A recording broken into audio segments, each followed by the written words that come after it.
Welcome again to Insight Meditation Community of Charlotte. So glad that you're here in this room and in Zoom. Happy to see you all. It's a large group here. Let's see, 19 rooms. And I don't know how many are here, but we have a good group for a cold, wet, chilly day. So if you want to stretch, give yourself a chance to stretch. Smile at someone. Say hello.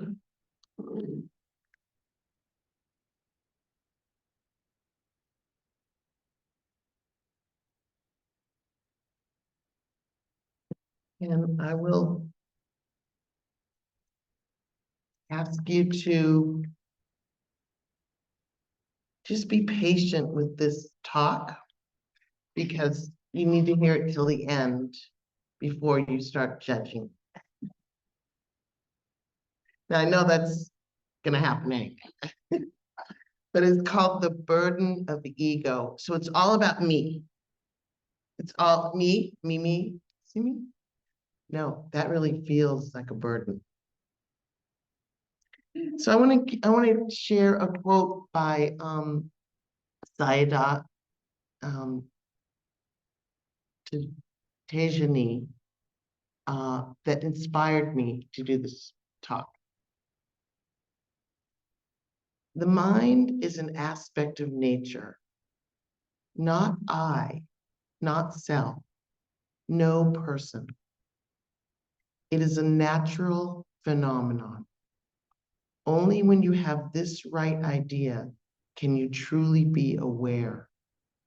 You practice to learn about this nature. Okay, so it's a little heady. So it's as if we have two minds. One that bosses us around, making demands, judging, and trying to control everything and often everyone while looking good. And one that is calm, sees with wisdom and heart, and doesn't need to run the show. Your ego mind and your awareness mind. Ego is a modern day term that we can use to understand what the Buddha taught 2,500 years ago. So ego, we Google ego, and it's put simply, it's your sense of personal identity or feelings of self-importance. It helps you identify your uniqueness, to stand up for yourself, and to put plans into action. The Buddha taught that we aren't seeing ourselves the way we are. Our untrained view that we're a stable, autonomous individual looking out onto a changing external world is wrong. We are changing just like the external. So to get a sense of security and stability, the mind attaches to experience as me and mine, and to other objects, to material things. So the Buddhist teaching breaks it down to the 5 ways we create an egocentric identity. It's our material form, body, sensations, our perceptions, mental formations, and consciousness. These are the 5 aspects of a human being, every human being. And there's no self here. All 5 are constantly changing, like everything. There's no stable, constant me looking out into the changing, shifting external world. This teaching on no self isn't something to worry about. The ego gets a little flustered at this point. So the Buddha's not taking anything away from us.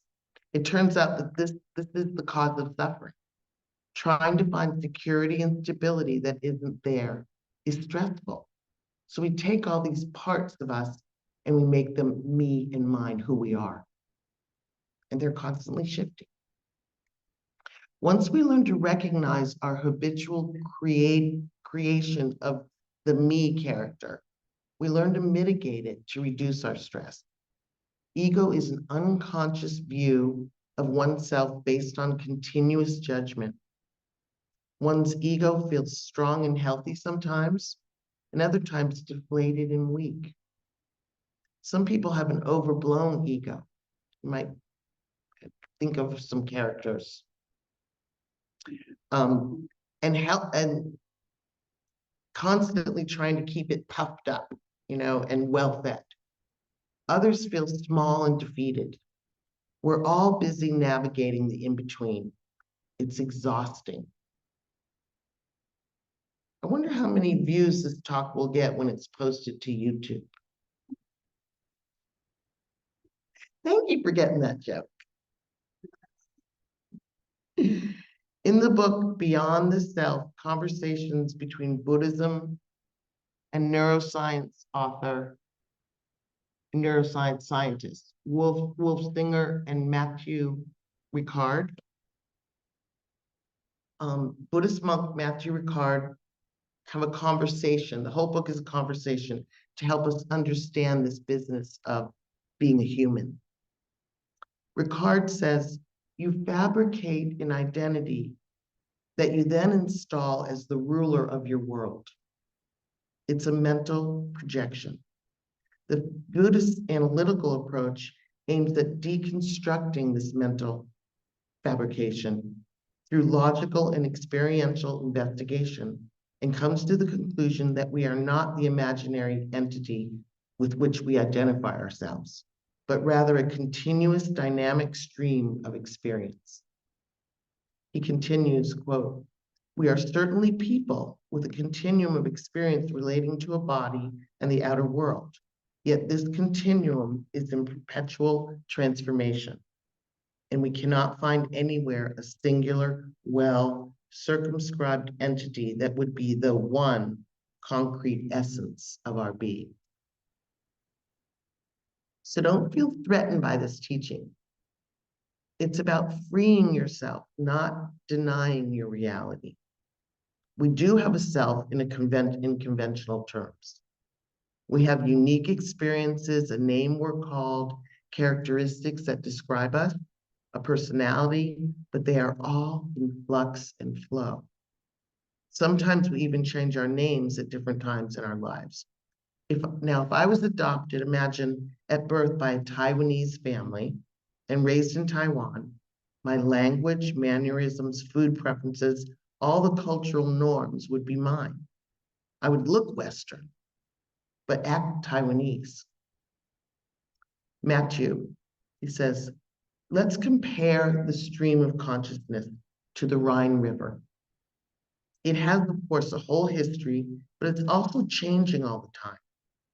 Quote, one can never step twice in the same river, said Heraclitus, and there's no such thing as a Rhine entity. And Wolf, the neuroscience scientist, said, still, it is entirely legitimate to call that river the Rhine, because many features of this river are constant and invariant, despite the ever-changing properties of the water. Actually, this impermanence is a constant and constitutive feature of rivers. Constitutive, I don't know how you say it, but constitutes a river. So Matthew says, sure, and many features differentiate it from the Ganges, the landscape along the banks, the quality and quantity of the water that flows along its stream, and so forth. Yet there isn't a separate entity that qualifies as the core of the Rhine's existence. Rhine is nothing more than a convenient designation attached to an ever-changing set of phenomena. To conceive of the self in the same way is absolutely fine and does not prevent us from functioning in the world.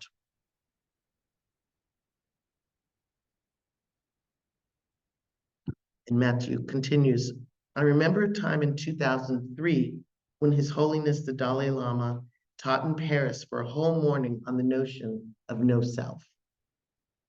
At lunchtime, I mentioned to him, after looking at the written questions collected from the audience, that many people had difficulties in grasping this notion. They were asking, if I have no self, how can I be responsible for my actions? Or how can one speak of karma if there's no one to experience the results of past deeds? And so on. His Holiness laughed and told me, this is your fault. You did not translate properly. I never said that there is no self. He was teasing me. But what he meant and explained again in the afternoon is the fact that there is indeed a conventional nominal self attached to our body and mind that concept is fine and functional as long as we don't conceive of it as being a kind of central, autonomous, lasting entity that constitutes the heart of our being. One of the primary ways we establish a sense of a separate, now this is, and that was end quote. One of the primary ways we establish a sense of a separate, autonomous self is by owning things that we designate as mine. My 3-year-old granddaughter can tell you exactly what's hers and what is yours. But often she decides, like in the middle, that what yours actually now is hers. Eckhart Tolle, in his book, A New Earth, Awakening to Your Life's Purpose, says, quote, one of the unconscious assumptions is that by identifying with an object through the fiction of ownership, the apparent solidity and permanency of that material object will endow your sense of self with greater solidity and permanency. This applies particularly to buildings and even more so to land, since it's the only thing you think you can own that cannot be destroyed. The absurdity of owning something becomes even more apparent in the case of land. In the days of the white settlement, the natives of North America found ownership of land an incomprehensible concept. And so they lost it when the Europeans made them sign pieces of paper that were equally incomprehensible to them. They felt they belonged to the land, but the land did not belong to them. He goes on, quote, the ego tends to equate having with being. I have, therefore I am. And the more I have, the more I am. The ego lives through comparison. How you are seen by others turns into how you see yourself, end quote. Actually, we know things are just things. We can't take them with us, but we attach to them like they're part of us. This attachment causes us stress. Here we can start to recognize the burden of ego.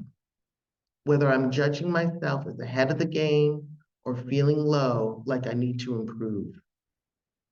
The key with mitigating, the key with this is awareness. With awareness, I can drop the storyline and come into this moment, this breath, this direct experience with these changing feelings and thoughts, these sounds. I can practice being present and getting free. Our thinking mind is constantly changing. Did you notice your thoughts in meditation? Responding to the monkey mind, the ego tries to get control and reinforce an idea of ourselves to gain a sense of security and stability, which actually isn't there. It's the burden of ego.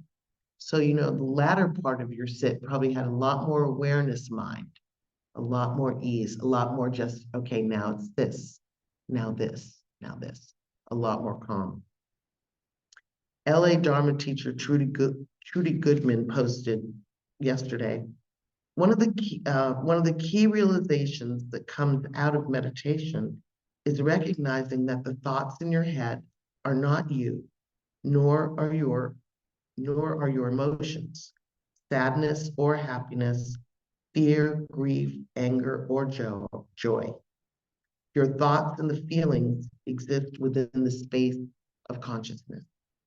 If you treat the voice in your head as being you, you're going to suffer because it's often unkind.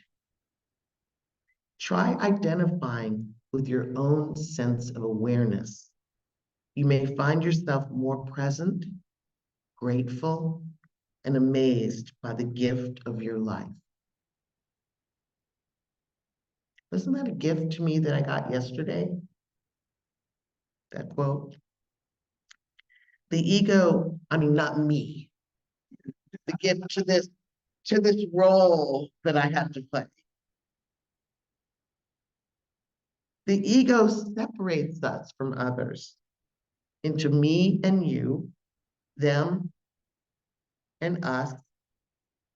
The mind judges people of different of other groups, of ethnicities, etc., political groups. This blocks our natural inclinations toward compassion and caring concern for others and ourselves.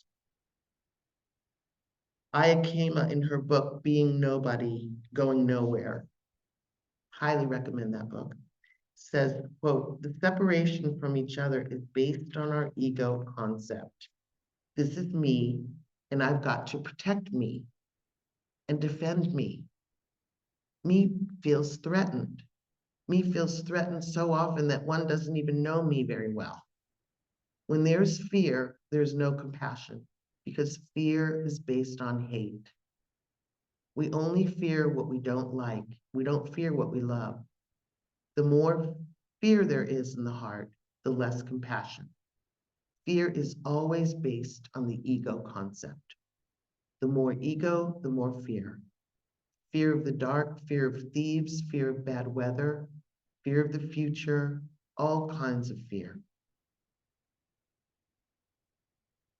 End quote.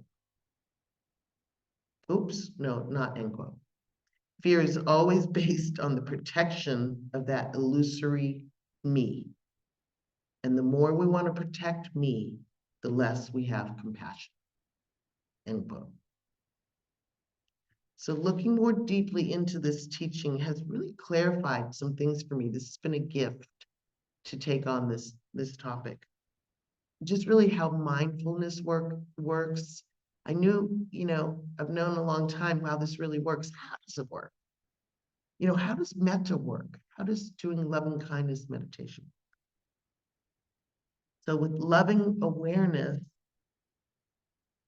out of the thinking mind, when we're in the thinking mind, we are in ego mind. So when we're in awareness, so sensations, for example, sounds, we are not in ego mind. We're free. So walking around your home, being aware of the steps you're taking, being aware of what you're doing in front of you. I'm going to go back to this because I don't want to repeat. The natural state,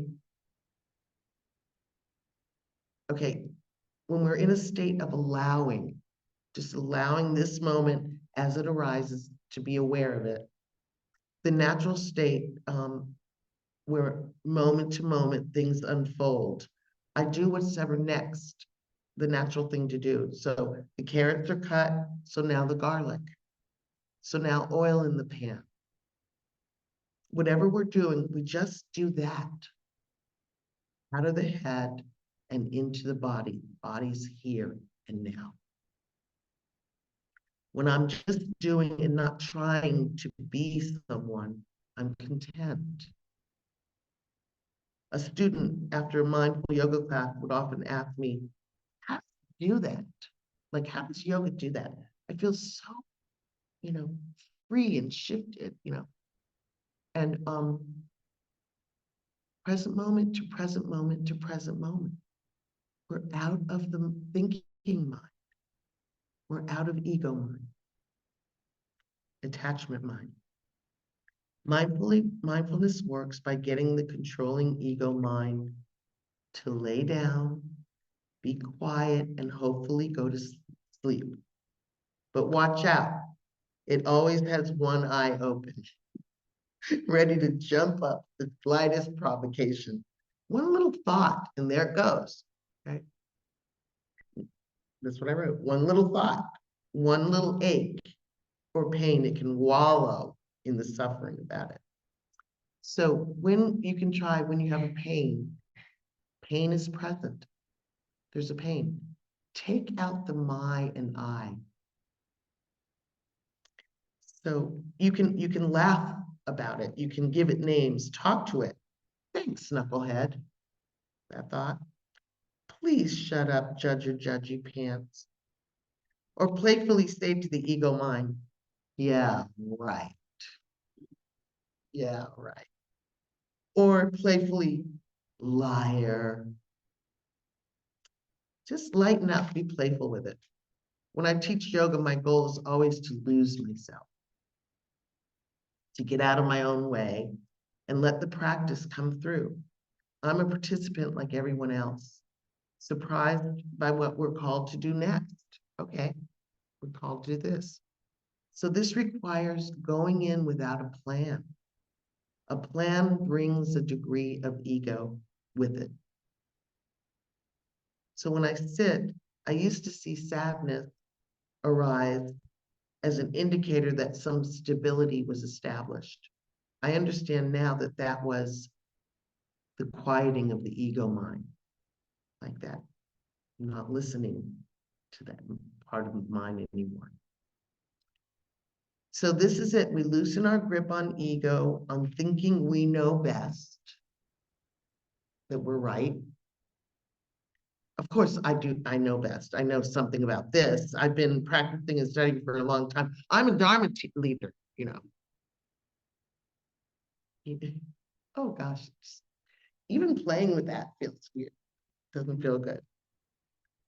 So one way to wake up to what the mind is doing is noting. So in your home, in your practice, noting sound, sensation. Take out the I like we did in meditation and just note, thirst or hunger is present. Take out I'm hungry, I'm thirsty. Hunger is present. Thirst is present. So when we are thinking, ruminating, we're in a self-centered, ego-centered mode. Notice this. Come into the present moment of direct awareness and notice the ease that might come along with it. And I'm going to end by part of a poem by John Rodell. He writes wonderful poems, and this is from this book, Fitting In is for Sardines. It's really good. But he writes, they're all really long, so I chopped it up a little bit, just the middle. Dear ego, it's time for the big talk. Better strap in. I'm not here to tame this world.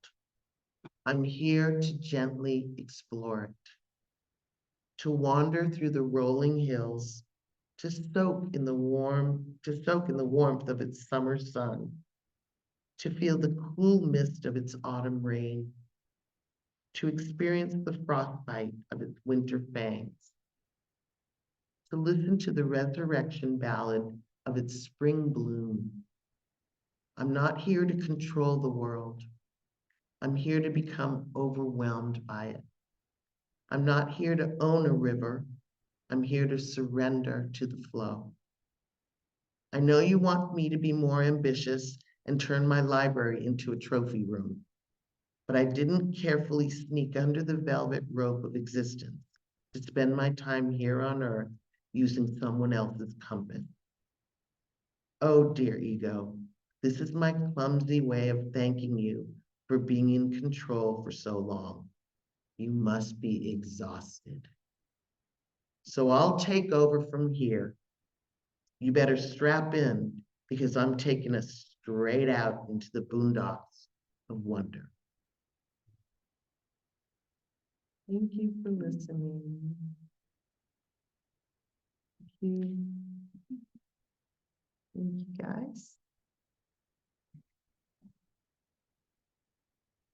So I know that was a lot to begin. And we have time to talk about it. Anybody wants to talk a little about it?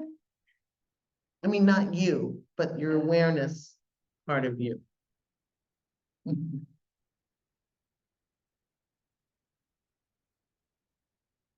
Yes, I always struggle with the planning part because yeah, I was.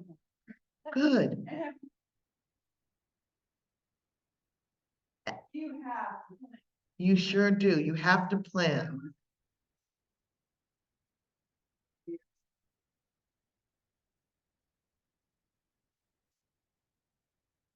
Yeah, You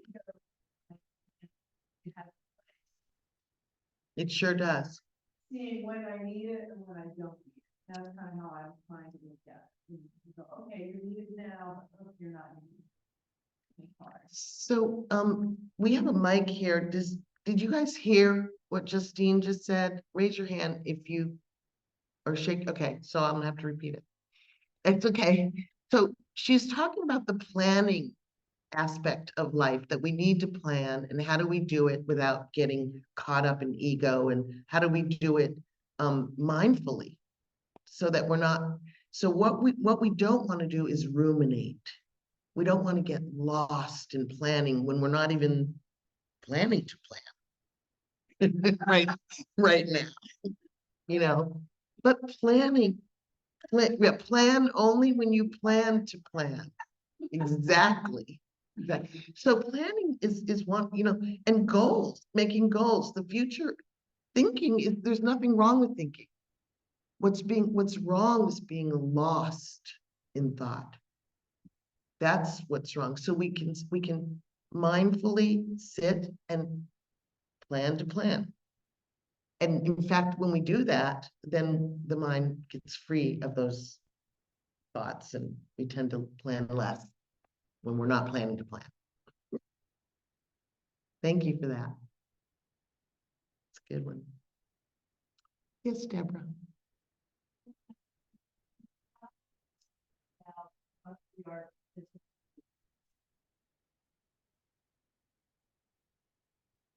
by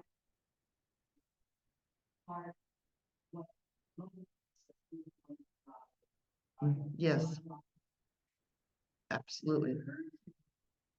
That being present gives you much more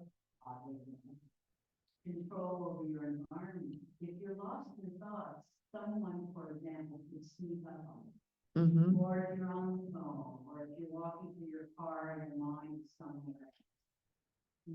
There can be hidden. But if you're in the present moment, then you have awareness of what is occurring around you. And therefore, it feels as if that makes you. So Deborah was pointing out that mindfulness, being aware, being present for what you're doing and not being lost in somewhere else in the mind when you're like driving a car or walking through a parking lot, is a safety feature of mindfulness. So there's another reason to do it.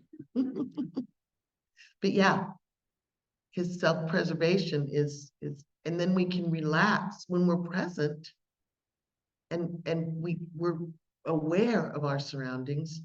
We can relax, and then we'll be more aware to keep practicing, because mindfulness practice isn't just, it's all day long. That's the goal. Yes. Yes, Jim. Uh-huh. Which self am I preserving? Which one is being mine? I take that very well, and I appreciate the comment about the planning, because, all of that planning is, for me, almost always an ego activity. I remember back when I used to have paper towels instead of phone, Yes. I always wrote in pencil on the paper calendar, Uh-huh. because then I could always erase and plan to change. If something arose that needed to change. Mhm. It's a dance. between what is mindfulness and what is ego. It's a dance between what is mindfulness and what is ego preservation. Mhm. So when we're mindful, we're present.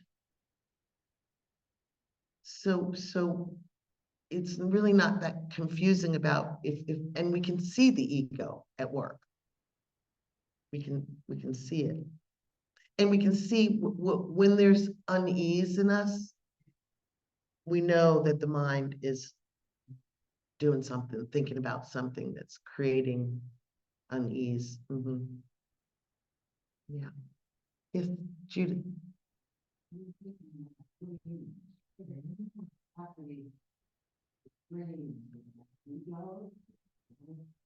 Yeah. What's happening with dreams?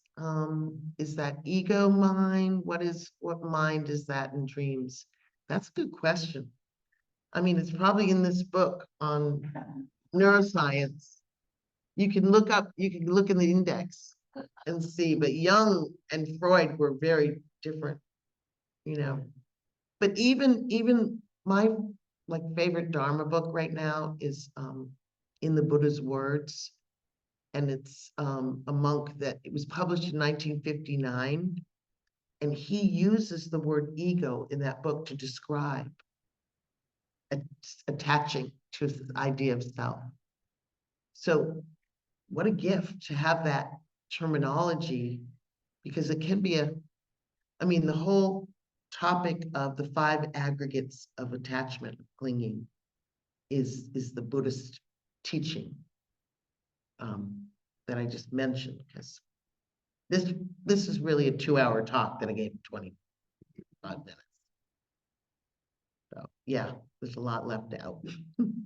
See if there's anything here, any chatting in.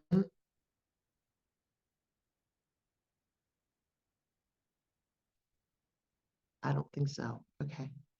Okay, guys. Any other questions? We have time for one more. Okay.